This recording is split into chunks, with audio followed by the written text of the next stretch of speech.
तारीख होती 28 ऑक्टोबर 1993. जपानच्या इतिहासात या दिवशी जी घटना घडली तिला द ट्रॅजेडी ऑफ दोहा म्हणून ओळखलं जातं. जपानचा संघ आपल्या इतिहासात पहिल्यांदाच वर्ल्ड कपसाठी क्वालिफाय होण्याच्या अगदी जवळ होता. इराक विरुद्धच्या सामन्यात शेवटचे फक्त 90 सेकंद शिल्लक होते. जपान 2-1च्या आघाडीने पुढे होता. जपानचे कोट्यवधी नागरिक जल्लोष करायला तयार होते, पण खेळ संपण्याच्या अगदी शेवटच्या क्षणी स्टॉप पेज टाइम मध्ये इराकनं एक गोल केला आणि सामना 2-2 असा बरोबरी सुटला. जपानचे वर्ल्ड कप खेळण्याचे स्वप्न अवघ्या काही सेकंदात चक्काचूर झाले. मैदानावर जपानी खेळाडू कोसळले आणि ढसाढस रडू लागले. त्या रात्री मैदानावर रडणाऱ्या खेळाडूंमध्ये 25 वर्षाचा एक तरुण मिडफिल्डर होता, ज्याचं नाव होतं हाजिमे मोरियासू. हा तोच मोरियासू आहे जो आज आपल्या जपानच्या बलाढ्य फुटबॉल संघाचा मुख्य प्रशिक्षक आहे. त्यांनी तो पराभव स्वतः अनुभवला होता. ती वेदना त्यांनी सोसली होती आणि त्याच वेदनेचे जपानच्या फुटबॉलची दिशा कायमची बदलली गेली. जपान हा देश आपल्या दीर्घकालीन नियोजनासाठी अर्थात डीप प्लॅनिंगसाठी ओळखला जातो. या पराभवानंतर खचून न राहता जपान फुटबॉल असोसिएशनने एक ऐतिहासिक योजनेची पायाभरणी केली. 2005 मध्ये त्यांनी जगासमोर आपलं विजन जाहीर केलं, ज्याला नाव देण्यात आलं प्रोजेक्ट 2050. आज आपण याच थक्क करणाऱ्या प्रोजेक्ट 2050 बद्दल सविस्तर जाणून घेणार आहोत. नमस्कार, मी मयुरी आणि आपण पाहतात मुंबई आउटलुक. जेव्हा फुटबॉलच्या जगात जपान हे नाव आपल्या कानावर पडायचं तेव्हा आपल्या डोळ्यासमोर काय यायचं? मैदानात शिस्तबद्ध पद्धतीने खेळणारे खेळाडू, सामना संपल्यानंतर संपूर्ण स्टेडियम साफ करून जगभरातील लोकांची मनं जिंकणारे त्यांचे फॅन्स. बरोबर ना? पण आता संपूर्ण जग एका अशा वास्तवाकडे पाहत आहे ज्याची कोणी कल्पना देखील केली नव्हती. जपान आता फक्त एक सभ्य किंवा बिचारा संघ राहिलेला नाही, तर तो जगातील फुटबॉलमधील बलाढ्य देशांना धूळ चारणारा, लागोपाठ गोल करणारा एक गोल मशीन बनला आहे. 2022च्या फिफा वर्ल्ड कप मध्ये जेव्हा जपानचे स्पेनला पराभूत करून सर्वांना धक्का दिला, तेव्हा स्पेनचे मॅनेजर लुईस एन्रिके यांनी एका वाक्यात या भयानक वास्तवाचं वर्णन केलं होतं. ते म्हणाले होते, जपानचे खेळाडू मैदानावर केवळ खेळत नाहीत, तर ते विमानासारखे हवेत उडतात. ते इतके वेगवान आहेत की त्यांना थांबवणं अशक्यच आहे. 2022च्या फिफा वर्ल्ड कप मध्ये सामुराई ब्लू म्हणजे जपानी संघाने फुटबॉल जगातील एकापेक्षा एक मोठ्या दिग्गजांना अक्षरशः उद्ध्वस्त केलं. त्यांनी जर्मनीला पुन्हा धूळ चारली. ब्राझील विरुद्ध 0-2 ने मागे असताना 3-2 अशी ऐतिहासिक सरशी साधली आणि चक्क इंग्लंडच्या वेम्बली स्टेडियम मध्ये 80,000 प्रेक्षकांसमोर इंग्लंडला 1-0 ने हरवून शांत केलं. हा काही किंवा योगायोग नाही किंवा नशिबाची साथ नाही. हा परिणाम आहे एका 30 वर्षाच्या अशा मास्टर प्लॅनचा, ज्याचा जन्म द ट्रॅजेडी ऑफ दोहा आणि ब्ल्यू लॉक मानसिकतेतून झाला आहे. प्रोजेक्ट 2050 या योजनेचे उद्दिष्ट ऐकून जग जपानवर तेव्हा हसलं होतं. त्यांचं पहिलं उद्दिष्ट होतं वर्ष 250 पर्यंत जपानमध्ये 1 कोटी फुटबॉल फॅन्स तयार करणं आणि 250च्या आत जपानच्या राष्ट्रीय संघानं अधिकृतपणे फिफा वर्ल्ड कपची ट्रॉफी जिंकणं. 90च्या दशकापूर्वी जपानचे फुटबॉल हा कमर्शियल खेळ नव्हता. कंपन्यांमध्ये काम करणारे कर्मचारी फावल्या वेळेत हाऊस म्हणून फुटबॉल खेळायचे, ज्यामुळे जपानला पूर्ण सिस्टीम शून्यातून उभी करावी लागली. त्यांनी सर्वात आधी जे लीग या त्यांच्या पहिल्या कमर्शियल फुटबॉल लीगची सुरुवात केली. या लीगच्या मागे 100 वर्षांचा मास्टर प्लॅन होता, ज्याचा उद्देश संपूर्ण जपानमध्ये 100 कमर्शियल क्लब्स तयार करणं हा होता, जेणेकरून तळगावातील टॅलेंट शोधता येईल. पण जपान इथेच थांबलं नाही. त्यांनी या खेळात टेक्नॉलॉजीचा असा वापर केला जो आजवर कोणत्याही देशाने केला नव्हता. त्यांनी JF पासपोर्ट नावाची एक डिजिटल सिस्टीम तयार केली. हा एक प्रचंड मोठा डिजिटल डेटाबेस आहे, जो जपानमधील प्रत्येक लहान मुलांच्या फुटबॉलच्या प्रवासावर बारीक लक्ष ठेवतो. एखादं मूल जेव्हा पहिल्यांदा फुटबॉलला लाथ मारतं, तेव्हापासून ते कमर्शियल खेळाडू होईपर्यंतच्या त्याच्या प्रत्येक कौशल्याची, त्याच्या शारीरिक वाढीची, अगदी त्याच्या दुखापतींची नोंद या डेटाबेसमध्ये ठेवली जाते. म्हणजे जपानने खेळाडू तयार करणारी एक अशी मशिनरी बनवली आहे जी कधीच थांबत नाही. पण केवळ क्लब्स आणि डेटाबेस तयार करून एखाद्या देशात खेळाचा आत्मा तयार करणं होत नाही. त्यासाठी जपानने आपल्या पॉप कल्चरला म्हणजेच अॅनिमेचा आधार घेतला. 1981 मध्ये कॅप्टन सुबासा नावाचा एक मँगा आणि अॅनिमे रिलीज झाला. वर्ल्ड कप जिंकण्याचे स्वप्न पाहणाऱ्या एका लहान मुलाची ही साधी कथा जपानच्या घराघरात पोहोचली. या एका अॅनिमेमुळे जपानमधील लाखो मुलं फुटबॉलच्या प्रेमात पडली. जपानचे महान खेळाडू हितोशी नाकाता यांनी स्वतः कबूल केलं होतं की जर कॅप्टन सुबासा नसता तर ते कधीच फुटबॉल खेळले नसते. इतकंच काय, तर झिनोदी झिदान, आंद्रेस इनिएस्टा आणि फॅन्ड्रो टोरेस यांसारख्या जागतिक स्टार्सना सुद्धा या अॅनिमेने प्रेरित केलं होतं. परंतु कॅप्टन सुबासाने जपानला फुटबॉलवर प्रेम करायला शिकवलं असलं तरी 2018च्या वर्ल्ड कप मधील एक भयानक रात्रीनं त्यांना शिकवलं की केवळ प्रेम आणि टीम वर्क वर्ल्ड कपसाठी जिंकण्यासाठी पुरेशी नसते. 2018च्या वर्ल्ड कपमध्ये जपानचा सामना बलाढ्य बेल्जियमशी झाला होता. जपानने आश्चर्यकारक खेळ खेळत सामन्यात 2-0 अशी आघाडी घेतली होती. ते इतिहास रचण्याच्या अगदी जवळ होते, पण बेल्जियमने वापसी करत स्कोर 2-2 असा केला आणि मग सामन्याच्या अगदी शेवटच्या क्षणी जपानला कॉर्नर किक मिळाली. वेळ घालवून न संपता एक्स्ट्रा टाइममध्ये नेण्याऐवजी जपानी खेळाडूंनी गोल करण्याच्या भावनेने सर्वांना पुढे ढकललं. बेल्जियमच्या गोलकीपरने बॉल पकडला आणि अवघ्या 14 सेकंदाच्या आत काउंटर अटॅक करत बेल्जियमने गोल केला आणि जपानला वर्ल्ड कपमधून बाहेर काढलं. हा पराभव जपानच्या जिव्हारी लागला. त्यांनी यावर एक स्पेशल डॉक्युमेंटरी देखील बनवली आहे, ज्याचं नाव आहे 40 सेकंड इन रोस्टा. या डॉक्युमेंटरीमध्ये त्यांनी या 14 सेकंडमधील त्यांच्या प्रत्येक चुकीचं वैज्ञानिक विश्लेषण केलं आणि त्यांना त्यांच्या संस्कृतीमधील एक मोठा दोष सापडला. जपानमध्ये वा नावाची एक सांस्कृतिक संकल्पना आहे, ज्याचा अर्थ एक्स्ट्रीम टीमवर्क. ही संस्कृती जपानी खेळाडूंना एक निष्ठावंत सैनिकासारखी बनवते, पण यामुळे स्ट्रायकरला अनावश्यक असलेले सेल्फिश इन्स्टिक्ट नष्ट होतं. गोल समोर असताना दुसऱ्याला पास देण्याची वृत्ती जपानला नडत होती. त्यांना कळून चुकलं होतं की युद्ध जिंकण्यासाठी फक्त चांगले सैनिक चालत नाही, तर मैदानात एक मॉन्स्टर देखील असावा लागतो. पण जपानने आपल्या या सांस्कृतिक मानसिकतेला कसं बदललं? त्याने पुन्हा एकदा अॅनिमेचाच वापर केला.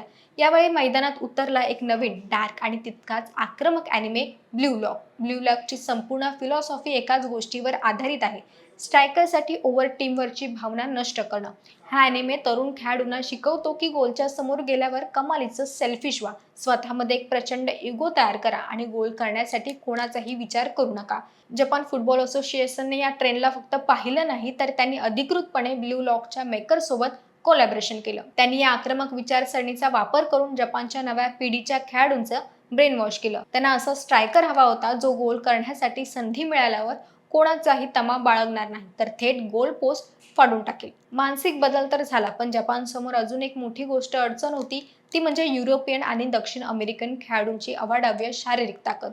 बऱ्याच काळापासून जपानी खेळाडूंवर एक शिक्कामोर्तब होता की ते वेगवान आणि तांत्रिकदृष्ट्या खूप चांगले आहेत, पण युरोपच्या बलवान डिफेंडर समोर ते टिकू शकत नाहीत, कारण ते उंचीने लहान आणि शारीरिक कमकुवत आहेत.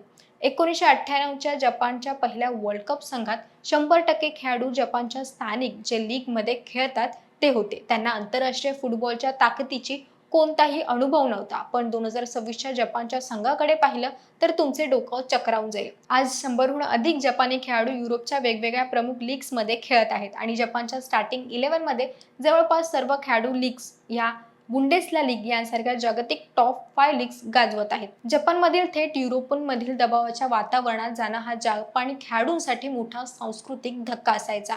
यासाठी जपानने एक अत्यंत हुशार आणि चलाख खेळी खेळली. जपानी कंपन्यांनी थेट बेल्जियममधील एका कमर्शियल फुटबॉल क्लबला विकत घेतलं, ज्याचं नाव आहे सेंट ट्रुटेजन. त्यांनी या क्लबला जपानी टॅलेंटसाठी युरोपचे एंट्री गेट आणि ब्रिज बनवलं. जपानी खेळाडूंना थेट इंग्लंड किंवा स्पेनच्या खेळाडूंसमोर उभं करण्याऐवजी आधी बेल्जियमच्या या क्लबमध्ये पाठवलं जातं. इथं त्यांना जपानी पद्धतीने घरगुती वातावरण मिळतं, त्यामुळे ते युरोपियन संस्कृती आणि तिथल्या शारीरिक फुटबॉलशी हळूहळू आणि सुरक्षितपणे जुळून येतात. लिव्हरपूलचा वातेरू एंडो आणि आर्सेनलचा ताकेहिरो तोमियासू यांनी याच क्लबच्या सहाय्याने आपलं करिअर घडवलं आहे. याशिवाय जपानने क्लबच्या शारीरिक क्षमतांवर काम करण्यासाठी स्पोर्ट्स सायन्स, GPS ट्रॅकिंग आणि न्यूट्रिशन कंपन्यांशी अब्जावधी भागीदारी केली. खेळाडूंच्या शारीरिक अॅमिनो ॲसिड आणि सप्लिमेंटवर प्रयोग केले गेले. याचा परिणाम असा झाला की आज जपानी हा बुटका संघ राहिलेला नाही. ताकेहिरो तोमियासू, हिरोकी इतो आणि त्यांचा 1.90 मीटर उंच असलेला गोलकीपर झाय सुझुकी हा तर एखाद्या भक्कम भिंतीसारखा उभा आहे. आता खेळाडू तर तयार झाले, मानसिक आणि शारीरिकदृष्ट्या बलवान झाले, पण या संपूर्ण मशीनला चालवण्यासाठी एक उत्कृष्ट आणि रणनीतिकार हवा होता. आणि या तो मास्टरमाइंड दुसरा तिसरा कोणी नसून त्यांचे मॅनेजर हाजिमो मोरियासू आहेत. 1993च्या दोहाच्या शोकांतिकेत रडणारा तो 25 वर्षांचा मुलगा. त्याने आपल्या आयुष्यातील सर्वात मोठ्या दुःखांचे रूपांतर एक अत्यंत शिस्तबद्ध आणि धक्कादायक रणनीतीत केलं. आंतरराष्ट्रीय फुटबॉलमध्ये बहुतांश संघाची एक ठराविक शैली असते. काही संघ सतत आक्रमक करतात, तर काही संघ फक्त डिफेन्स करतात. मोरियासू यांनी जपानला कॉमेलियन टॉक्सिस म्हणजे सरड्यासारखं रंग बदलण्याची रणनीती शिकवली. याचा अर्थ असा की जपान समोरच्या संघाचं सूर बघून आपली रणनीती बदलते. जर समोरचा संघ लहान किंवा मध्यम संघ असेल तर जपान बॉल स्वतःकडे ठेवतं आणि सतत आक्रमक करतो. पण जर समोर जर्मनी, स्पेन किंवा ब्राझील सारखे महाकाय संघ असेल तर जपान एका अभव्य अशा 5 खेळाडूंच्या कॉम्पॅक्ट ब्लॉकमध्ये रूपांतरित होतो, जिथे समोरच्या संघाला गोल करण्यासाठी 1 इंच जागाही मिळत नाही. त्यांना मोठ्या संघाविरुद्ध सुंदर पासिंग गेम खेळण्यात किंवा 70% पोझिशन ठेवण्यात अजिबात रस नाही. 2022च्या वर्ल्ड कपमध्ये जेव्हा जपानने स्पेनला 2-1 ने हरवलं तेव्हा जपानकडे फक्त 17.70% पोझिशन होता. हा वर्ल्ड कपच्या इतिहासात सामना जिंकणारा संघाचा सर्वात कमी पोझिशन रेकॉर्ड आहे. जपान तुम्हाला बॉल देतो, तुमच्या चुकीची वाट पाहतो आणि तुम्ही एक चूक केली की इलेक्ट्रिक स्पीडने काउंटर अटॅक करत थेट गोल करतो. त्याची आवडती फॉर्मेशन ही 3-4-2-1 अशी आहे, जी त्यांना डिफेन्स करताना सुरक्षा देते आणि अटॅक करताना ताकेफुसो कुबा आणि दाहिची कामादा यांसारख्या क्रिएटिव्ह खेळाडूंना मोकळीक देते. आणि मोरियासू यांचे सर्वात घातक हत्यार म्हणजे त्यांचे सुपर सब स्ट्रॅटेजी. ते पहिल्या हाफमध्ये हार्ड वर्किंग खेळाडूंना उतरवून समोरच्या डिफेंडर्सना थकवतात आणि दुसऱ्या हाफमध्ये जेव्हा समोरच्या खेळाडू थकलेले असतात तेव्हा बेंचवरील रितू द्वान आणि ताकुमा आसान यांसारखे फ्रेश आणि वेगवान वाघांना समोर मैदानात सोडतात, ज्यांनी 2022च्या वर्ल्ड कपमध्ये जर्मनी आणि स्पेनला उत्तरार्ध गोल करून उद्ध्वस्त केलं होतं. 2026च्या वर्ल्ड कपसाठी जपानने आपल्या आजवरच्या इतिहासातील सर्वात भयंकर संघ मैदानात उतरवला आहे. हा स्थानिक खेळाडूंसाठी संघ नाही तर युरोप गाजवणारा एक ऑलराऊंडर संघ आहे. या संघाचा हार्ट आहे त्यांचं कॅप्टन वातेरू एंडो, जो लिव्हरपूलसाठी खेळतो आणि ज्याला युरोपमधील ड्युअल किंग म्हटलं जातं. तो मैदानात सर्व घाणेरडे काम करतो, समोरच्याचे अटॅक्स उधळून लावतो आणि आपल्याला आक्रमक खेळाडूंना पूर्ण स्वातंत्र्य देतो. त्यानंतर आहे जपानचा मेसी ताकेफुसा कुबो. रिअल सोसिदासाठी खेळणाऱ्या या खेळाडूंचा डाव पाय इतका जादू आहे की तो जगातील सर्वात डिफेन्सर देखील एका क्षणात भेदून टाकू शकतो. आणि सर्वात शेवटी जपानला त्याची अनेक दशकांपासून उणीव भासत आहे तो अस्सल नंबर 9 स्ट्रायकर त्यांना मिळाला आहे, अयासु उएडा. फोर्डियनकडून खेळणारा उएदा हा एक क्लिनिकल फिनिशर आहे, जो हवेत आणि जमिनीवर सारखाच आक्रमक आहे. डिफेंडर्समध्ये आयर्सूनचा ताकेहिरो तोमियासू आहे, ज्याला दुखापतीनंतर मोरियासू यांनी त्याच्या अनुभवामुळे संघात स्थान दिले आहे. तो पूर्णपणे फिट असतानाही जगातील कोणत्याही मोठ्या फॉरवर्डला रोखू शकतो. पण या वर्ल्ड कपमध्ये जपानला एक प्रचंड मोठा धक्का बसला आहे. प्रीमियर लीगमध्ये आपल्या ड्रिबलिंगने मॅनचेस्टर सिटी आणि लिव्हरपूलच्या डिफेंडर्सला नाचवणारा ब्रायटनचा स्टार विंगर काउशू मितोमा हॅमस्ट्रिंगच्या गंभीर दुखापतीमुळे 2026चा वर्ल्ड कपमधून बाहेर पडला आहे. पण तरीही जपानच्या 30 वर्षाच्या प्लॅनिंगचा वेग या दुखापतीमुळे थांबणार नाही. 2026च्या वर्ल्ड कपमध्ये जपानला ग्रुप एफ मध्ये ठेवण्यात आलं आहे, जिथे त्यांच्यासोबत नेदरलँड, स्वीडन आणि ट्युनिशिया हे देश आहेत. कागदावर हा ग्रुप केवळ कठीण वाटत असला तरी जपानला मोठ्या संघाविरुद्ध खेळायला जास्त आवडतं आणि आपल्या पहिल्याच मॅचमध्ये जपानने ट्युनिशियाला 4-0 ने हरवून एक चांगली सुरुवात केली आहे. आता जपानचं उद्दिष्ट फक्त ग्रुप स्टेज पार करणं हे राहिलेलं नाही. हा संघ एका अशा डार्क क्रूजची लढत आहे ज्यांना त्यांना गेल्या 20 वर्षांपासून छळलं आहे.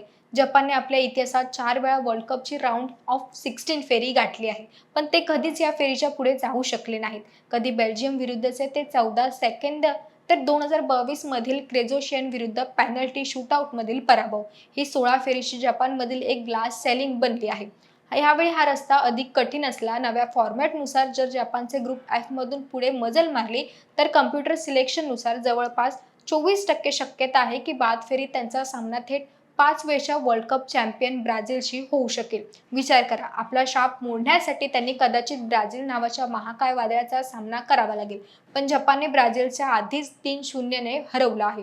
आता ते कोणत्याही दिग्गजाला घाबरत नाहीत. 2005 मध्ये जेव्हा जपान फुटबॉल असोसिएशनने जगाला सांगितलं होतं की ते 2050 पर्यंत वर्ल्ड कप जिंकतील, तेव्हा संपूर्ण जग त्यांच्यावर हसलं होतं. पण आज 2026 मध्ये त्यांनी तयार केलेली ही महानायक आणि न थांबणारी मशीन पाहून आता जगात कोणालाही हसू येत नाही. सामुराय ब्लू वर्ल्ड कपच्या इतिहासावर आपले नाव सुवर्ण अक्षराने लिहिण्यासाठी पूर्णपणे सज्ज झाले आहेत.